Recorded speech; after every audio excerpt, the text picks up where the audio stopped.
This is a story of a market that was on the brink of destruction. For months, a devious cabal of market manipulators had been tearing it apart, driving prices to crazier and crazier levels, all in an attempt to leave an entire community holding the bag. Some accuse groups of rich traders in China of running private price manipulation groups. Others accuse bot networks of working in coordination with major marketplaces. Some even accuse Onopixel of setting it up to frame Japanese players. But for whatever reason, on the 7th of May 2025, the bubble finally burst. Hundreds of millions were stripped off the market cap in a matter of days, and deep within the Chinese trading scene, knives were out. The leading figures in the pump and dump immediately began trying to throw each other under the bus. One of them was apparently even arrested by the police and has 200 people threatening to sue, and was accused of a minor, and apparently got caught doing 28 million yuan of tax evasion. But just as the trading scene started descending into total pandemonium, something kind of weird happened. Skins stopped falling in price. In fact, they stopped falling in price really quickly, and having stopped falling, they started going up. In fact, they've been going up so much that we were on the verge of setting a new all-time record high for skin prices. And in this video, I want to ask, how the fuck is that possible? Let's get into things. Now, this video is sponsored by SkinsMonkey, the trading site where you can quickly and easily trade your skins. Just log in, add your trade link, and you are good to go. All you have to do is select the items you want and hit the trade button. There's over 150,000 items to choose from, and if you use my code Heyzeus, you can get up to $5 off your first trade. And even if you're not interested in trading, the site holds free, daily, weekly, and monthly giveaways that you can enter completely for free. It's a great site, check it out, link is in the description. So to start with, we need to have a look at what the actual numbers are. So this is the Esports Fire 300, one of the best indexes in the skins market. And around the start of the year, it's about $35,000. Over the next 5 months, it then goes all the way up to 48,000, which is an all-time record high for the skins market. It's even higher than the record during the CS2 bubble, but inevitably, it all starts to crash. So we'll switch to the 3-month view. As you can see, the market comes down from 48,000 to about 42,500. This is the crash I was talking about, but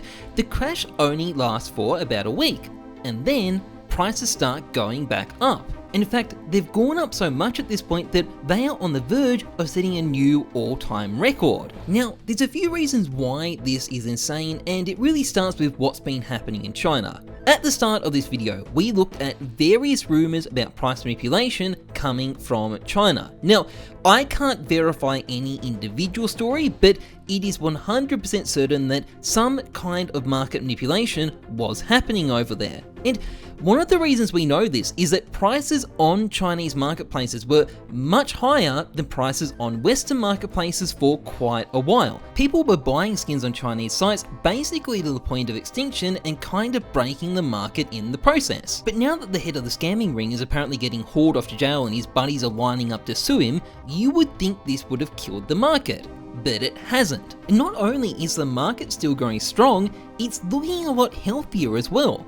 Rather than individual items shooting up in price in crazy ways, it's now a much broader group of skins that are getting more expensive, and it's happening at a slower pace. This is a sign that the price increases are a bit more natural now, and because of that, probably more stable. On top of that, there isn't a big price difference between Chinese and Western marketplaces anymore. For example, let's take the Butterfly Phase 2, one of the most manipulated skins during the pump. 16.3k on Vote.db and 16.3k on Buff163. Or how about the Sports Guards Pandora's box? They're 14.3k on Vote.db and 14.1k on Buff163. Or how about the M9 Phase 2? It's 5.7k AUD on Buff163 and it's 5.4k AUD on Vote.db. So a little bit more expensive on Buff, but the point is the prices on both sites are very similar now. So again, the market's looking fairly healthy. And if you're seeing this and thinking, what the fuck? So people just went and manipulated the market and everyone's now going along with it? Well, yeah, that's basically what seems to have happened. And although it might sound insane, this is normal for the skins market. And there's even a name for it. For example, this is the Fever Case. The first day the Fever Case came on the Steam market, it was worth $1. By the second day it was on the market, it was worth $5. Why did it go up so much between day 1 and day 2? Well, the reason is when it first came on the market, people didn't really know what to value it as, and it took a while for buyers and sellers to figure out the right price. This is called price discovery, and it's the way the market figures out what something is actually worth. And it isn't just something that affects items when they first come on the market. It happens to established items as well. This is the Chroma 2 case, for example, and this is a picture of its price chart. As you can see, there are several spots where the price went up all of a sudden and it stayed up. Now, let's focus on the CS2 spot there. CS2 famously saw kind of a skins bubble and then prices crashed. But not the Chroma 2 case, it stayed up. And why? Well, it's because the market realized after the bubble hit that this case had been undervalued all along, and the price stayed up as people realized what the actual value of this thing should be.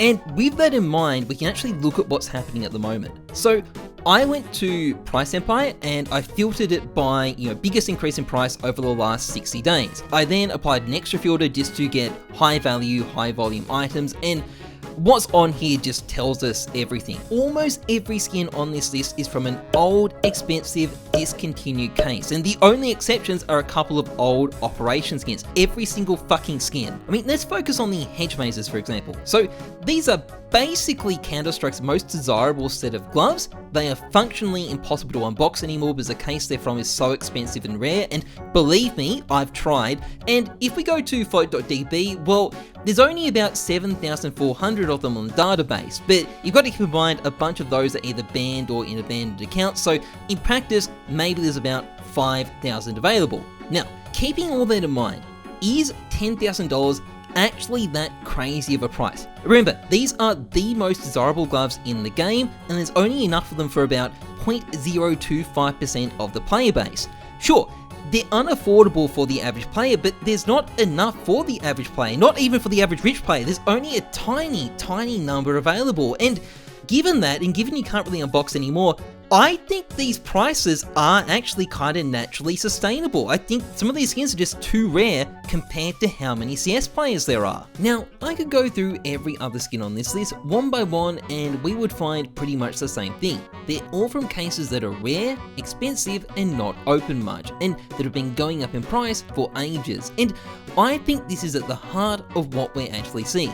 Basically, when DHT or whoever it was in the Chinese scene manipulated the price of these skins, they essentially triggered an episode of price discovery. The price of these skins here simply haven't been keeping up with the prices of the cases they're from. I've talked about for ages how rare and expensive some of these cases have been getting, how we're basically witnessing an extinction event, and when these skins got manipulated, the market realized they'd actually been undervaluing them, and now the skins are finally catching up with the cases. It might have started off with a Chinese guy pumping the market and probably going to jail for it, but it's ended up being the new normal. And it couldn't happen anywhere other than the skins market.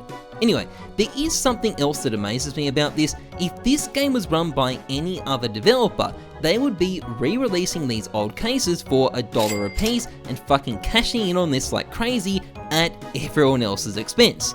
But not Valve. They're different. They don't fuck their players. No, they let the cheaters do it instead. Anyway, that's pretty much it for this video. Disclaimer, I still think skin prices will go down during the second half of the year, but some of the increases will stay. Otherwise, if you enjoyed this vid, please like, comment, and subscribe, massively appreciated. Otherwise, trust the numbers, not your gut. I'm Heyzeus, thanks for watching, see ya.